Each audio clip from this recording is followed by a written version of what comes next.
आप सभी भक्तों को राधे राधे, जय श्री कृष्ण। रोजाना ऐसी और भी श्रीमद् भगवत गीता की वीडियोस देखने के लिए सब्सक्राइब करें हमारे चैनल श्री गौरी गिरधर को और बने हमारे यूट्यूब परिवार श्री गौरी गिरधर का एक हिस्सा।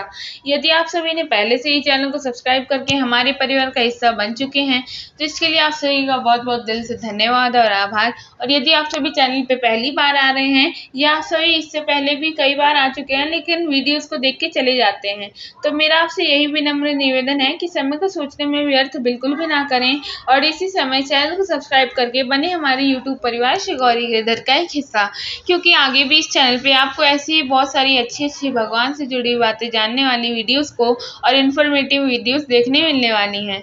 इसलिए समय को सोचने में व्यर्थ बिल्कुल भी ना करें और चैनल को सब्सक्राइब करके बने हमारे यूट्यूब परिवार श्री गौरी गिरधर का एक हिस्सा। आज हम सभी पढ़ेंगे गीता अध्याय 6 ध्यान योग, जिसे आत्म संयम योग भी कहा जाता है। उसका श्लोक नंबर 13, 14 और 15 चलिए पढ़ते हैं। श्लोक नंबर 13। समम काय श्रीरो ग्रीवम धारपन्न चलम स्थिर संप्रेक्ष्य नासिग्राहम स्वम दिश्चान अवलोकयन। इस श्लोक का अर्थ होगा काया, सिर और ग्रीवा को सामान्य और अचल धारण किए हुए स्थिर होकर अपनी नासिका के अग्रभाग को देखकर अन्य दिशाओं को न देखता हुआ। इस श्लोक की व्याख्या होगी, महाआसन के उपरांत मन को एकाग्र करने का उपदेश दिया गया है। अब शरीर का आसन बताते हैं। साधक को इस प्रकार स्थित होकर बैठना चाहिए कि उसका मेरुदंड, सिर और ग्रीवा एक समान सरल लंब रूप में रहे। जिस आसन में साधक बैठता है वह आधार और काया, सिर और दोनों और ग्रीवा उस पर लंब रूप में होगी। दोनों हाथों की उंगलियों को आपस में बांधकर गोद में रखे। यहाँ विशेष रूप से कहा गया है कि शरीर को अचल रखना चाहिए। अचल का अर्थ यह नहीं है कि शरीर को तनाव की स्थिति में रखना है। शरीर की स्थिति सीधी लेकिन इस प्रकार तनाव रहित होनी चाहिए कि वह आगे पीछे दाएं बाएं हिले नहीं। फिर साधक अपनी नासिका के अग्रभाग को देखे।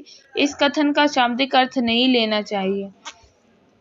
अनेक साधक लोग नासिक अग्र का पर दृष्टि स्थिर करके शीश पीड़ा, चक्कर, थकान, तनाव आदि रोगों के व्यर्थ मोल ले लेते हैं। श्लोक नंबर 14। प्रशांत आत्मा विगत भीर ब्रह्मचार्य विवृते स्थित मनः संयम्य मच्चित्तो युक्त आसीत मत्परः। इस श्लोक का अर्थ होगा, साधक को प्रशांत अंतःकरण, निर्भय और ब्रह्मचर्य व्रत में स्थित होकर मन को संयमित करके चित्त को मुझ में लगाकर मुझे ही परम लक्ष्य समझकर बैठना चाहिए। श्लोक की व्याख्या होगी, कुछ काल तक ध्यान का निरंतर अभ्यास करने के फलस्वरूप साधक को अधिक शांति और संतोष का अनुभव होता है। अत्यक्ष सूक्ष्म आंतरिक शांति को प्राप्त पुरुष को यहाँ प्रशांत आत्मा कहा गया है। आत्मा को अपने शुद्ध और दिव्य स्वरूप में व्यक्त होने के लिए प्रशांत अंतःकरण ही अत्यंत उपयुक्त माध्यम है। ध्यान अभ्यास करने वाले साधक को केवल मानसिक भय के कारण आत्म अनुभव की ऊंचाई नापने में कठिनाई होती है। शनैः शनैः योगी अपने मन की वैश्विक वासनाओं से मुक्त होता है और तदुपरांत यदि उसमें आवश्यक साधना की परिपक्वता न हो तो वह इस मन के अतीत आत्म तत्व के अनुभव से भयभीत हो जाता है। उसे लगता है कि वह शून्य में विलीन हो रहा है। अनादिकाल से उपाधियों के साथ तादात्म्य करके जीव भाव में रहने से उसे विश्वास भी नहीं होता कि उन उपाधियों से परे किसी तत्व का अस्तित्व भी हो सकता है। यहाँ उन मछली बेचने वालों की स्त्रियों की कथा का स्मरण होता है जिन्हें किसी कारणवश फूलों की दुकान में एक रात व्यतीत करनी पड़ी। मछली की दुर्गंध की अभ्यस्त होने से वे फूलों की सुगंध के कारण तब तक नहीं सो पाए जब तक कि मछली की टोकरियों को उन्होंने अपने सिरहाने नहीं रख लिया। दुखदायी उपाधियों से दूर रहकर अनंत आनंद में प्रवेश करने से हम भयभीत हो जाते हैं। इस भय के कारण आध्यात्मिक उन्नति का मार्ग ही अवरुद्ध हो जाता है। यदि सफलता प्राप्त भी होने लगे तो इसी मानसिक भय के कारण साधक उसकी उपेक्षा कर देगा। प्रशांत चित्त होकर शास्त्र अध्ययन के द्वारा निर्भय मन नित्य ध्यान का अभ्यास करने पर भी यदि ब्रह्मचर्य व्रत में दृढ़ स्थिति न हो तो सफलता प्राप्त नहीं हो सकती। ब्रह्मचर्य व्रत औपनिषदिक अर्थ के साथ साथ इस शब्द का यहाँ विशिष्ट अर्थ भी है। सामान्यतः ब्रह्मचर्य का अर्थ किया जाता है मैथुन का त्याग। परंतु इस शब्द का अर्थ अधिक व्यापक है। केवल संभोग की वृत्ति से संयम ही ब्रह्मचर्य नहीं, वरन समस्त इंद्रियों की प्रवृत्तियों पर नियंत्रण होना ब्रह्मचर्य है। श्लोक नंबर 15 युञ्जनेवं तदा सदात्मानं योगी नियतमानसः शांतिं निर्वाण परमां मत्संस्थां अधिगच्छति। इस श्लोक का अर्थ होगा, इस प्रकार सदा मन को स्थिर करने का प्रयास करता हुआ संयमित मन का योगी मुझमें स्थित परम निर्वाण मोक्ष स्वरूप शांति को प्राप्त होता है।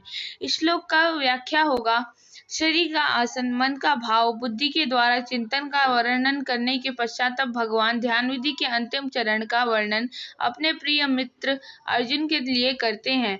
उक्त गुणों से संपन्न साधक अपने आंतरिक और बाह्य जीवन में सामंजस्य स्थापित करके एक अलौकिक क्षमता को प्राप्त करता है। ऐसा संयमित मन का पुरुष सतत साधनारत हुआ परम पद को प्राप्त होता है। सदा का अर्थ यह नहीं समझना चाहिए कि साधक को अपने परिवार एवं समाज के प्रति कर्तव्यों की उपेक्षा करने की सीख यहाँ दी गई है। ऐसा करना समाज के प्रति अपराध होगा। सदा का तात्पर्य प्रतिदिन के ध्यान के अभ्यास के समय से है।